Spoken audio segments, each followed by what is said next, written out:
Hello दोस्तों, मैं तिलक Siddharth computer में आपका स्वागत है। दोस्तों, आज के क्लास में हम मैन्युफैक्चरिंग यूनिट की अकाउंटिंग करना सीखेंगे।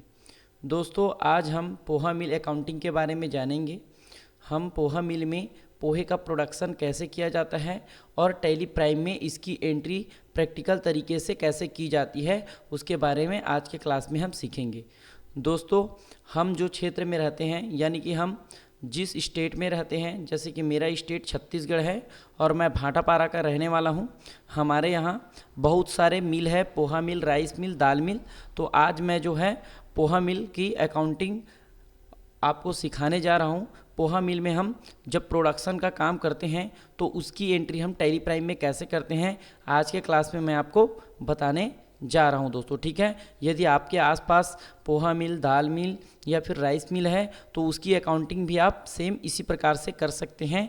यानी कि आज जो मैं अकाउंटिंग में बताने जा रहा हूं दोस्तों, उसमें मैं प्रोडक्शन की एंट्री और परचेज़ की एंट्री करके आपको दिखाऊंगा। ठीक है दोस्तों, तो दोस्तों क्लास स्टार्ट करते हैं और चलते हैं अपने टैली प्राइम में। दोस्तों, ये मेरा टैली प्राइम में मैं आ चुका हूँ और इसमें सबसे पहले मेरा कंपनी ओपन है। यहाँ पर नेम ऑफ कंपनी में लिखा हुआ है शारदा पोहा मिल। ये मेरा क्या है, पोहा मिल है। ठीक है, अब इसमें मुझे क्या करना है, अकाउंटिंग करना है। ठीक है, पोहा मिल है। अब पोहे का प्रोडक्शन कैसे होता है, तो मैंने इसको 3 स्टेप में बांटा है। मैं आपको दिखा देता हूँ। देखो दोस्तों, सबसे पहले मैं पहले स्टेप में क्या करूँगा, क्रिएट करूँगा। क्या क्रिएट करूँगा, सबसे पहले मैं स्टॉक ग्रुप बनाऊँगा। तो दोस्तों, पोहा मिल में क्या होता है, हमारे पास रॉ मटेरियल होता है और रॉ मटेरियल से ही हम क्या करते हैं, फिनिश गुड्स बनाते हैं। तो ये रॉ मटेरियल और ये फिनिश गुड्स दो हमारा क्या होगा, स्टॉक ग्रुप होगा।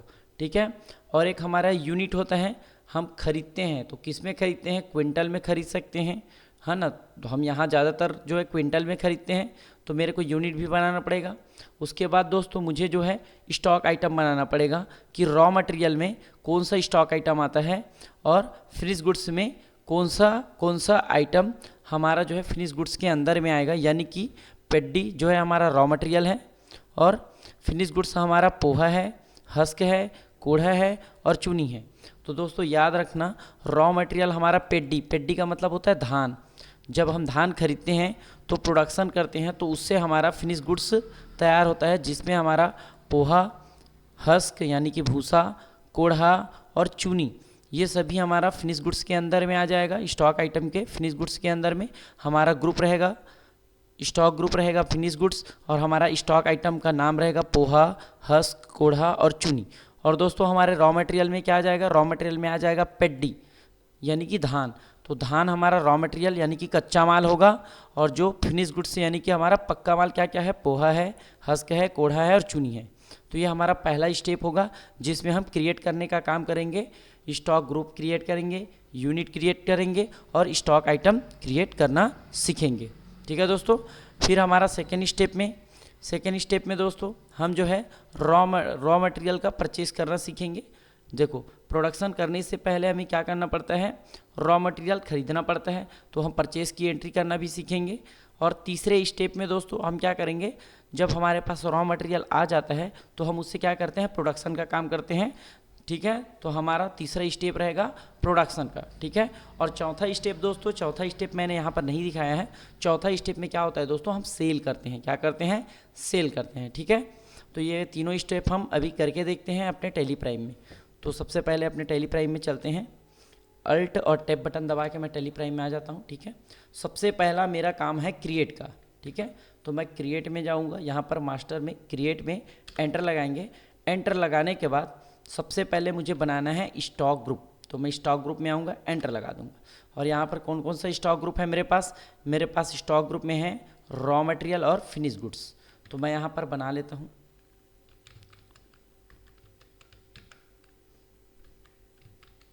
Raw material sold quantities of item be added को यस करना है। ठीक है, जो भी मैं रॉ मटेरियल खरीदूंगा, जो भी स्टॉक आइटम मैं रॉ मटेरियल के रूप में खरीदूंगा वो इसके अंदर में ऐड हो जाए, इसलिए एंटर लगाना है, कंट्रोल से एक्सेप्ट। फिर मेरा होगा फिनिश गुड्स, इसके लिए भी हम इसको क्या कर देंगे, यस कर देंगे और एंटर लगा देंगे, कंट्रोल से एक्सेप्ट कर देंगे। दोस्तों सबसे पहले मैंने क्या बना लिया, अपना स्टॉक ग्रुप, है ना, ये वाला मेरा बन चुका है स्टॉक ग्रुप। उसके बाद मुझे बनाना है यूनिट, तो मैं एस्केप की से बाहर जाऊंगा। यहाँ पर देखो दोस्तों नीचे में लिखा हुआ यूनिट, यूनिट में आ जाएंगे, यहाँ पर QTL कर देता हूँ मैं, एंटर लगाएंगे और यहाँ पर QTL क्विंटल, आप चाहो तो यहाँ पर पूरा स्पेलिंग लिख सकते हो क्विंटल का, ठीक है, मैं नहीं लिखता हूँ, एंटर लगा के एक्सेप्ट कर लेता हूँ, ठीक है, ये हो गया मेरा। फिर एस्केप की से बाहर आ जाऊँगा। उसके बाद मुझे क्या बनाना है दोस्तों, स्टॉक आइटम का नाम, तो मैं आ जाऊँगा स्टॉक आइटम पे, एंटर लगाऊँगा और यहाँ पर सबसे पहले मेरा क्या आ जाएगा, पेडी, रॉ मटेरियल के अंदर में आएगा, तो यहाँ पर लिख दूँगा पेडी और ग्रुप रहेगा इसका रॉ मटेरियल के अंदर में क्विंटल, और एंटर लगा के इसको एक्सेप्ट करेंगे या फिर शॉर्टकट की कंट्रोल से एक्सेप्ट। उसके बाद हमारा आ जाएगा फिनिश गुड्स में 4 स्टॉक आइटम है, जिसमें पोहा, हस्क, कोढ़ा और चूनी है, तो यहाँ पर हम एक एक करके बना लेते हैं। पोहा, ये आ जाएगा फिनिश गुड्स, क्विंटल, कंट्रोल से एक्सेप्ट। उसके बाद है हस्क, जिसको हम बोलते हैं भूसा, ये भी हमारा फिनिश गुड्स है, रॉ मटेरियल से तैयार हुआ है।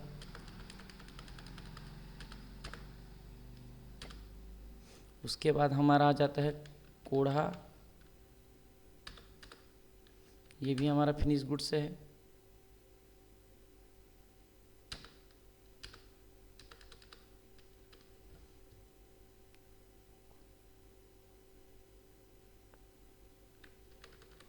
यहाँ पर कोढ़ा का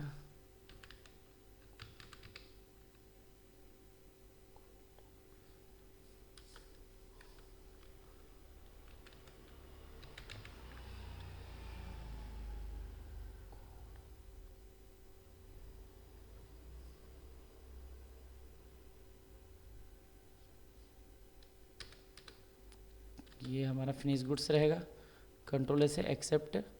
उसके बाद हमारा आ जाएगा चूनी, ये भी हमारा फिनिश गुड्स में आ जाएगा। दोस्तों हमारा पहला स्टेप जो है कंप्लीट हो चुका है, हमने स्टॉक ग्रुप बना लिया, यूनिट बना लिया, स्टॉक आइटम बना लिया, और इन सभी चीज़ को चेक करना है, तो हम कैसे चेक करेंगे तो वो भी मैं आपको बता देता हूँ। हमें एस्केप की से बाहर आना है, उसके बाद हमें आना है चार्ट ऑफ अकाउंट में, एंटर लगाना है। उसके बाद हमें क्या करना है दोस्तों, यहाँ पर आना है स्टॉक ग्रुप में, एंटर लगाएंगे, तो यहाँ पर देखो फिनिश गुड्स और रॉ मटेरियल बन के तैयार हो गया है, ग्रुप बन गया हमारा। स्टॉक आइटम में फिनिश गुड्स में चूनी, हस्क, कोढ़ा, पोहा, ये भी बन गया, और रॉ मटेरियल में पेडी, ठीक है। यूनिट में देखेंगे तो यूनिट में हमारा क्विंटल। तो इस टाइप से आप अपना लेज़र, स्टॉक ग्रुप और यूनिट चेक कर सकते हो दोस्तों, ठीक है, यानी कि स्टॉक आइटम, स्टॉक ग्रुप और यूनिट यहाँ से आप आके चेक कर सकते हो चार्ट ऑफ अकाउंट से, ठीक है। तो पहला स्टेप मेरा कंप्लीट हो चुका है। सेकंड स्टेप देखते हैं दोस्तों। तो सेकंड स्टेप में है हमारा, हम क्या करेंगे, रॉ मटेरियल की परचेज़ करेंगे, ठीक है। स्टेप 2 में तो हम फिर से चलते हैं अल्ट टेप, और यहाँ पर वाउचर में आएंगे, ट्रांजेक्शन के वाउचर में एंटर लगाएंगे, और यहाँ पर F9, क्या बटन दबाएंगे, F9।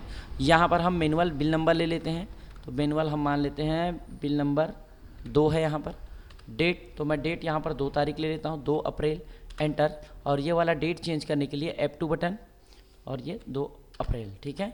यहाँ पर पार्टी का नाम, जिस पार्टी से आपने सामान को ख़रीदा है, तो यहाँ पर मैंने पार्टी का नाम तो नहीं लिखा है, तो मैं यहाँ पर एक पार्टी बना लेता हूँ, अल्ट C करके। यहाँ पर लिख देता हूँ मैं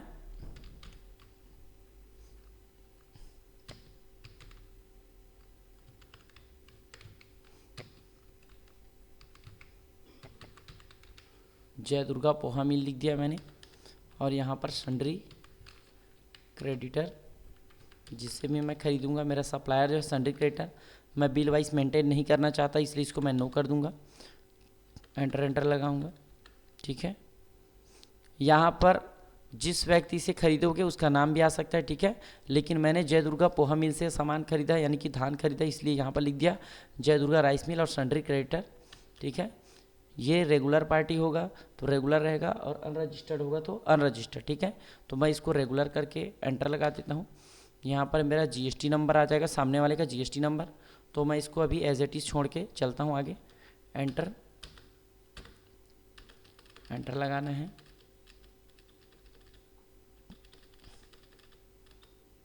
अब यहाँ पर आ जाएगा परचेस। तो दोस्तों यहाँ पर मैं एक लेज़र बना लेता हूँ पेडी परचेस का। यहाँ पर मैं लिख देता हूँ पेडी परचेस, एंटर एंटर, और यहाँ पर डाल देंगे परचेस अकाउंट। ठीक है, तो दोस्तों ये जो है मेरा प्रॉफिट एंड लॉस में पेडी परचेस के शो करेगा, पेडी परचेस के नाम से शो करेगा। जितना भी मैंने धान की खरीदी की है प्रॉफिट एंड लॉस में पेडी परचेस करके आ जाए, इसलिए मैंने लेज़र को क्या लिख दिया है, पेडी परचेस। ठीक है, आप पेडी परचेस भी लिख सकते हो, चाहो तो आप परचेस लिख सकते हो। ठीक है, कंट्रोल ए से मैं इसको क्या करूँगा, एंटर एंटर लगाऊंगा और यहाँ पर से गुड्स लूँगा और एंटर लगा के इसको एक्सेप्ट कर दूँगा। और यहाँ पर क्या आ जाएगा, यहाँ पर आ जाएगा स्टॉक आइटम नेम। तो कौन सा सामान मैंने खरीदा है, तो मैं यहाँ पर ले लूँगा पेडी। कितना क्विंटल खरीदा है दोस्तों, तो मैंने 1000 क्विंटल खरीदा है, यहाँ पर 1000 दिया हुआ है। ठीक है, तो मैं यहाँ पर लिख लेता हूँ 1000 क्विंटल। रेट, तो रेट है दोस्तों 2500 रुपये। टोटल आ गया 25 लाख रुपए का। कंट्रोल ए से हम क्या कर देंगे, एक्सेप्ट कर देंगे। मेरा सेकेंड स्टेप भी मेरा कंप्लीट हो चुका है दोस्तों। ठीक है, अब हम चलते हैं थर्ड स्टेप की ओर। तो थर्ड स्टेप में क्या हुआ है दोस्तों, प्रोडक्शन का काम हुआ है। मैंने रॉ मटेरियल खरीद लिया, उसके बाद मैंने क्या किया है, पोहे का प्रोडक्शन किया है। तो पोहे की प्रोडक्शन के लिए हमें कौन सा बटन यूज़ करना पड़ेगा, अल्ट के साथ F7 बटन। तो मैं यहाँ पर अल्ट के साथ F7 बटन यूज़ करूँगा, तो यहाँ पर मेरा स्टॉक जनरल का वाउचर ओपन होके आ जाएगा। ये मेरा स्टॉक जनरल का वाउचर है। अब इसमें सबसे पहले लिखा हुआ है कंजप्शन। ठीक है ना, कंजप्शन, कंज्यूम, क्या सामान जो है कंज्यूम होगा जिससे हमारा प्रोडक्शन होगा। तो यहाँ पर हम कंजप्शन में किसको लिखेंगे, तो यहाँ पर दोस्तों देखो कंजप्शन में दिया हुआ है पेडी, यानी कि हमारा रॉ मटेरियल कंजप्शन में आ जाएगा। तो यहाँ पर हम लिख देंगे पेडी। ठीक है, और कितने का प्रोडक्शन करना है, मान के चलो मुझे जो है, मैं एक मान के चलता हूँ, मैंने पेडी 100 क्विंटल पेडी डाला मशीन में, यानी कि 100 क्विंटल पेडी से मेरा प्रोडक्शन जो है कितना होता है। तो सबसे पहले मैंने यहाँ पर 100 क्विंटल डाल दिया पेडी। अब इससे मुझे मैनुअल सेट करना पड़ेगा, मतलब मैनुअल डालना पड़ेगा। और मैं पेडी यानी कि धान को यहाँ पर मैनुअल इसलिए डाल रहा हूँ दोस्तों, कई बार जो है 100 क्विंटल जैसे मैं मशीन में, या फिर 100 क्विंटल का जब मैं प्रोडक्शन करता हूँ धान की, तो कई बार मेरा पोहा जो है ऊपर नीचे होते रहता है, पोहे का प्रोडक्शन। कई बार मेरा 65 क्विंटल बनता है, कई बार मेरा 55 क्विंटल बनता है, कई बार मेरा 62 क्विंटल, ऐसा जो है बदलते रहता है। धान की क्वालिटी पर ये डिपेंड करता है। अगर धान का क्वालिटी अच्छा रहा तो मेरा पोहे का प्रोडक्शन अच्छा हो जाता है, और ख़राब रहा तो प्रोडक्शन थोड़ा कम मात्रा में हो जाता है। इसलिए इसको जो है मुझे मैनुअल करना पड़ रहा है। ठीक है, ये ऑटोमेटिक भी होता है। ठीक है, तो वो चीज़ें मैं आपको आगे के क्लास में बता दूंगा कि ऑटोमेटिक कैसे किया जाता है, एक एवरेज लेना पड़ता है उसमें। ठीक है दोस्तों, तो ये मैं मैनुअल करूँगा, और हमारे एरिया में इसी प्रकार से मैनुअल किया जाता है, क्योंकि ये धान के ऊपर डिपेंड करता है कि धान की क्वालिटी कैसा है, उसी के हिसाब से हमारा प्रोडक्शन होता है। तो सबसे पहले मैंने 100 क्विंटल का प्रोडक्शन के धान 100 क्विंटल पेडी से, मैंने 100 क्विंटल पेडी से पोहे का प्रोडक्शन किया। तो पोहा मेरा निकला, यहाँ पर मैं लिख देता हूँ 65 क्विंटल निकला। ठीक है, फिर यहाँ पर मेरा जो है हस्क, तो हस्क निकला मेरा 15 क्विंटल। ठीक है, और यहाँ पर मान के चलो मेरा निकल जाता है कोढ़े का, कोढ़ा जो निकल जाता है वो 10 क्विंटल का निकलता है। और मेरा चूनी जो है, चूनी निकल जाता है मेरा 10 क्विंटल का। तो दोस्तों इस प्रकार से मैंने यहाँ पर प्रोडक्शन बता दिया है कि 100 क्विंटल, यहाँ पर मैंने लिखा नहीं है, यहाँ पर लिख देता हूँ। ठीक है, 100 क्विंटल पेडी डालने से, 100 क्विंटल पेडी से क्या होता है, 65 क्विंटल पोहा निकलता है, हस्क निकलता है 15 क्विंटल, और कोढ़ा निकलता है 10 क्विंटल, और चूनी निकलता है 10 क्विंटल। ठीक है दोस्तों, ये मेरा यहाँ पर कोई भी वेस्टेज नहीं हो रहा है, इसलिए मैं